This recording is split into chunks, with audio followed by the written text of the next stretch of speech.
دوستو قرآن مجید میں اللہ تعالیٰ نے ارشاد فرمایا اور زنا کے قریب نہ جاؤ، بے شک وہ بے حیائی اور بہت برا راستہ ہے۔ ایک انسان ہونے کے ناطے ہمارے اور آپ کے ذہن میں یہ سوال ضرور آتا ہوگا کہ اس دنیا میں سب سے پہلے کس بدبخت نے زنا کی ابتدا کی تھی۔ آج کی ویڈیو میں ہم اسی انسان کے بارے میں جانیں گے۔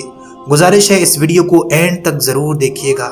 دوستو یہ بات ہے بالکل دنیا کے شروعات کی، جب اللہ نے حضرت آدم اور بی بی حوا علیہ السلام کو اس زمین پر اتارا تھا، اور پھر اللہ کے حکم سے حضرت آدم اور حضرت حوا کے یہاں اولادیں پیدا ہوئیں، اور ہر حمل کے دوران ایک لڑکا اور ایک لڑکی پیدا ہوا کرتی تھی۔ اس دور کا قانون آج کی شریعت سے بہت الگ تھا، چونکہ اس وقت دنیا میں آدم اور حوا کے سوا کوئی انسان موجود نہیں تھا، اور ان کی اولادیں ہی پہلی نسل انسانی تھیں۔ حضرت آدم علیہ السلام کے زمانے کے اندر ایک جوڑ سے پیدا ہونے والے لڑکے کی شادی دوسرے جوڑ کی لڑکی کے ساتھ کی جاتی تھی۔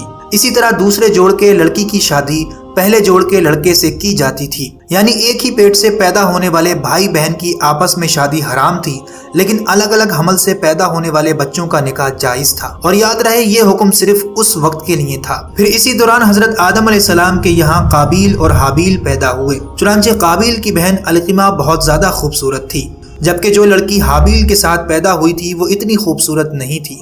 جب یہ بچے بڑھ کر جوان ہوئے اور ان کی آپس میں شادی کا وقت آیا تو قابیل نے شرعی حکم کے خلاف حابیل کی بہن کے ساتھ نکاح کرنے سے انکار کر دیا اور کہنے لگا یہ تو بالکل خوبصورت نہیں ہے، میں تو اپنی بہن القمہ کے ساتھ شادی کروں گا۔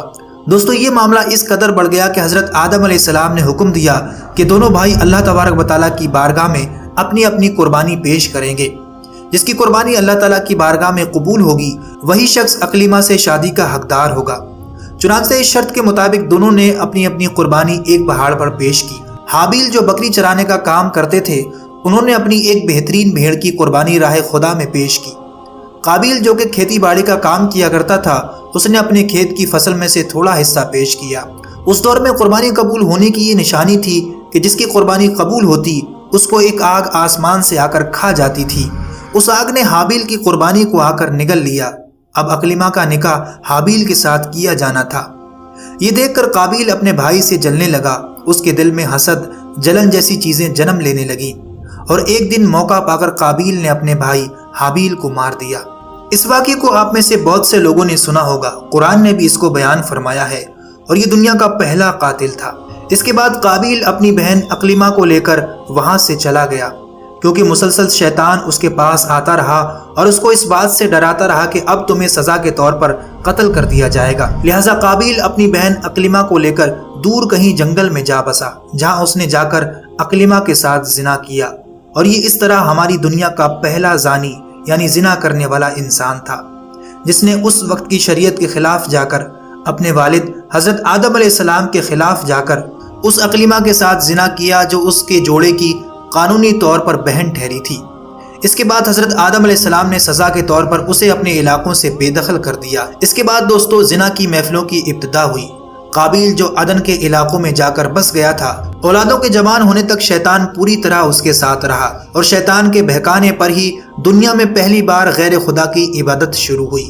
اس کے علاوہ شیطان نے دھیرے دھیرے قابیل کی اولادوں کو میوزک، ناچ گانا، حتیٰ کہ شیطان کی طرف سے انہیں ایسی ایسی ننگی محفلیں کرنے کا آئیڈیا دیا گیا جس میں یہ لوگ جا کر زنا کرتے تھے۔ دوسری طرف حضرت آدم علیہ السلام اور بی بی حوا کے جانے کے بعد حضرت شیث علیہ السلام کو اللہ تعالیٰ نے نبوت سے سرفراز فرمایا، اور وہ سارے مومنین کو لیڈ کرنے لگے۔ ساتھ ہی ساتھ وہ اپنے لوگوں کو قابیل کے علاقوں میں جانے سے بھی روکا کرتے تھے۔ پھر ایک دن حضرت شیث علیہ السلام کی قوم کا ایک آدمی چوری چپکے سے قابیل کی بستیوں میں پہنچ گیا، جہاں ایک عید کے طور پر تہوار منایا جا رہا تھا۔